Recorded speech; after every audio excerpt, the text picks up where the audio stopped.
আজকের গল্প হরিনাথের পরিবর্তন। মেঘনা নদীর তীরে সুরূপা নামে এক সুন্দর গ্রাম ছিল। ওই নদীর তীরের অঞ্চল ধনে ধান্যে পুষ্পে ভরা ছিল। গ্রামের মানুষ সারা বছর পরিশ্রম করে প্রচুর ফসল ফলাতো। গ্রাম প্রধানের নাম ছিল দীননাথ। বয়স তার 60 বছর। খুব বুদ্ধিমান, সৎ এবং স্বার্থপর নয়। কোনো কাজ নিজের আখের গুছানোর জন্য করতো না, সব গ্রামের মঙ্গলের জন্যই করত। তাই গ্রামের সবাই তাকে ভালোবাসত, শ্রদ্ধা করত। গ্রামের এবং গ্রামের আশেপাশের লোক এক ডাকে তাকে চিনত। অনেক বছর পর্যন্ত দীননাথের কোনো ছেলে মেয়ে হলো না।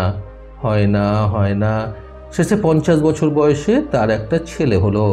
ছেলের নাম রাখলো হরিনাথ। হরিনাথের বয়স বাড়ার সঙ্গে সঙ্গে তার বুদ্ধি শুদ্ধিও বাড়তে লাগলো। লেখাপড়ায় খুব ভালো হয়ে উঠতে লাগলো। 6 বছর বয়সে তাকে দীননাথ গ্রামের পাঠশালায় পাঠালো। প্রথম শ্রেণী থেকেই সে প্রথম হতে থাকলো। দু একবার যা শুনতো তাই মনে রাখতে পারত। তার স্মরণ শক্তি এতটাই ভালো ছিল যে শুনে শুনেই তার মুখস্থ হয়ে যেত। বই খোলার আর প্রয়োজন হতো না। তার স্মৃতিশক্তির ক্ষমতা দেখে অনেকেই অবাক হয়ে যেত, বহু লোক খুশিও হতো। পাশাপাশি হরিনাথের দুষ্টু বুদ্ধিও কম ছিল না। দুষ্টুমি করে সে ভীষণ আনন্দ পেত। যার তার আম বাগানে ঢুকে পড়ত, আম পেড়ে বিলোতো, গাছের ডালপালাও ভাঙত। সুযোগ বুঝে গোয়াল ঘরের দরজা খুলে গরুদের ছেড়ে দিত। বাঁধা গরু ছাড়া পেয়ে ছুটে পালাতো।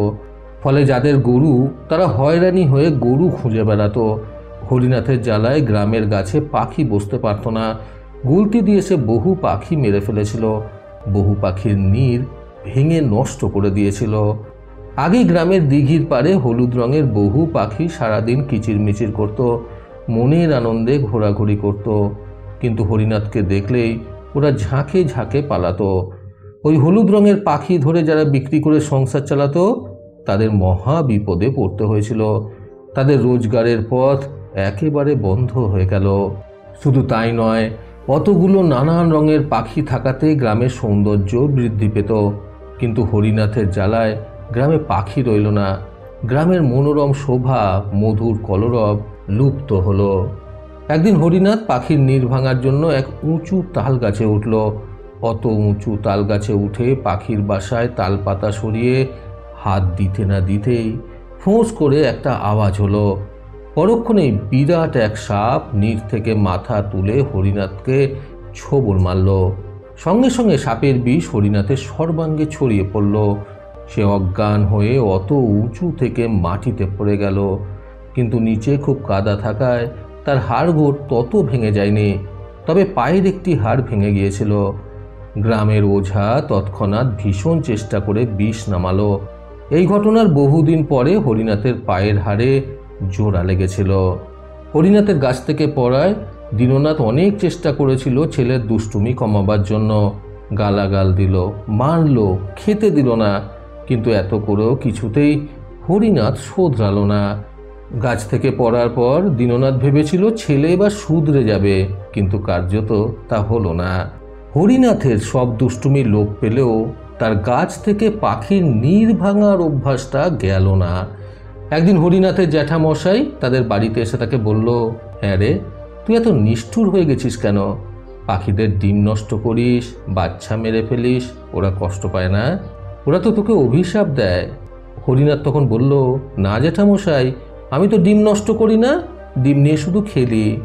তার জ্যাঠামশাই সোমনাথ তখন বলল, ও তো একই কথা হলো, ডিমেই তো প্রাণ থাকে, তা কি তুই জানিস না? হরিনাথ তখন বলল, তা কেন হবে?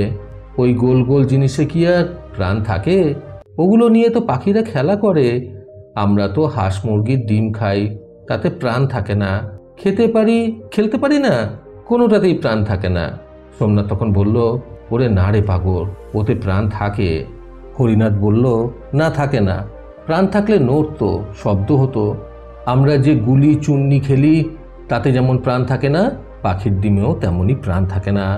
সোমনাথ তখন বলল, ঠিক আছে, আমি যদি তোকে প্রমাণ করে দিতে পারি যে পাখির ডিমে প্রাণ থাকে, তাহলে তুই এই ডিম নিয়ে খেলা ছাড়বি তো? আমাকে কথা দিতে হবে।